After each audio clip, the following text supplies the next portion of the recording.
Chers compatriotes, hier le 21 janvier 2018, la population de la République démocratique du Congo, sur toute l'étendue du territoire national, a une fois de plus fait montre de sa bravoure et de son héroïsme. Les dommages causés à cette population ont atteint des niveaux inimaginables.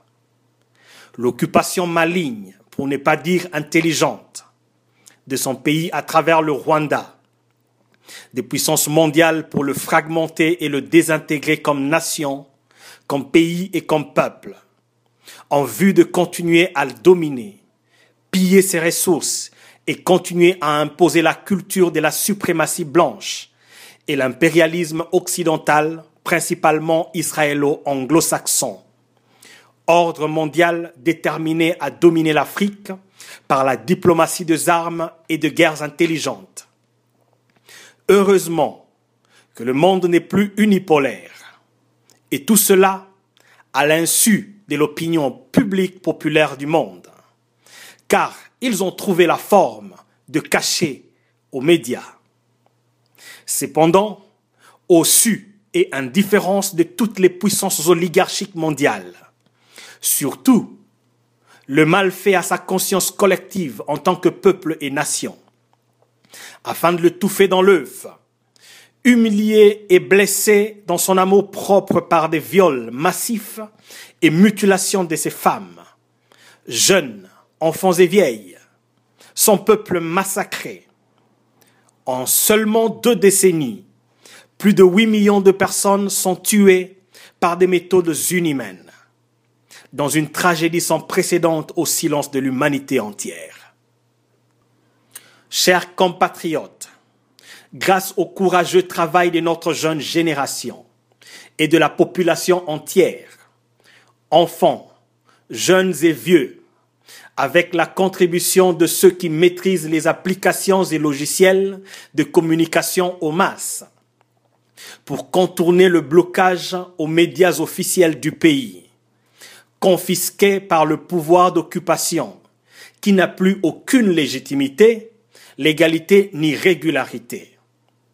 Et grâce au courage, enfin, des leaders religieux en général. Et là, nous sous-entendons la société civile, la vraie, pas seule créée par le pouvoir en place. Sauf ceux qui ont choisi servir le pouvoir d'occupation imposé et soutenu par un grand nuage de vautours des nations. L'éveil populaire, qui devient de plus en plus efficace, a conduit le peuple à se lever comme un seul homme et se défendre sa dignité, sa souveraineté et son indépendance. Bravo au peuple congolais.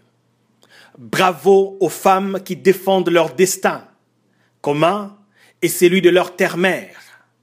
Bravo à la jeune génération et aux personnes âgées. Nous avons la force suffisante pour inverser ce système qui ne cesse de prendre de nombreuses formes à travers les âges.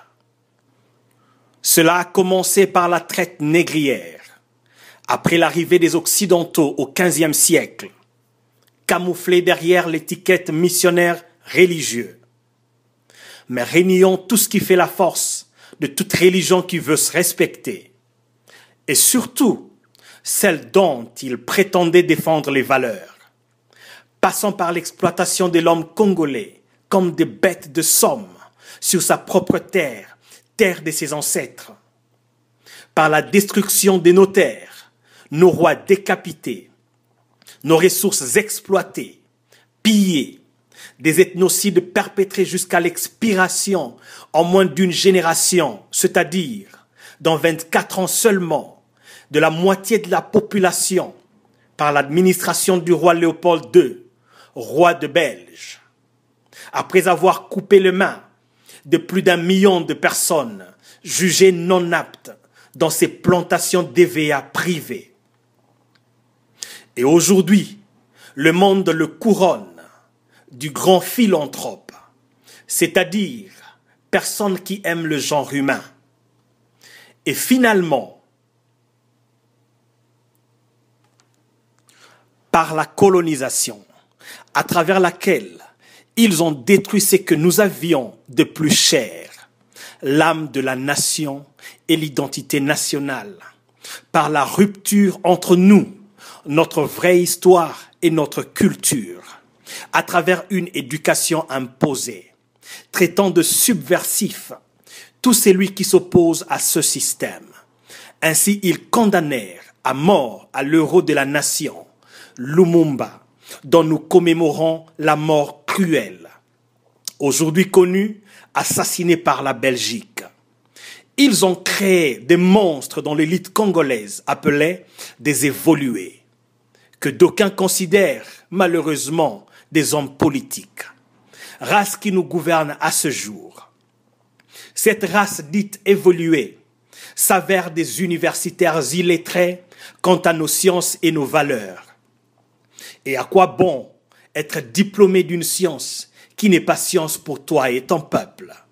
Des docteurs qui enseignent dans des universités occidentales, mais qui sont incapables de développer même une seule avenue de leur pays.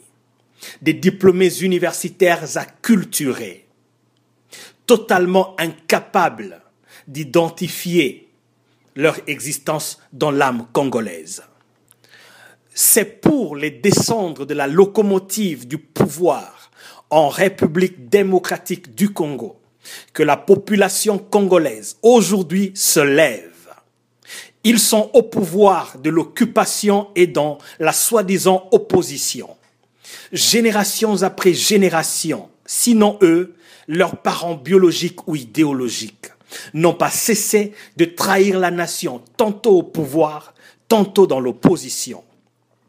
Honte à cette classe politique, honte à cette classe politique, bien qu'il y ait des exceptions à toute règle. C'en est donc fini.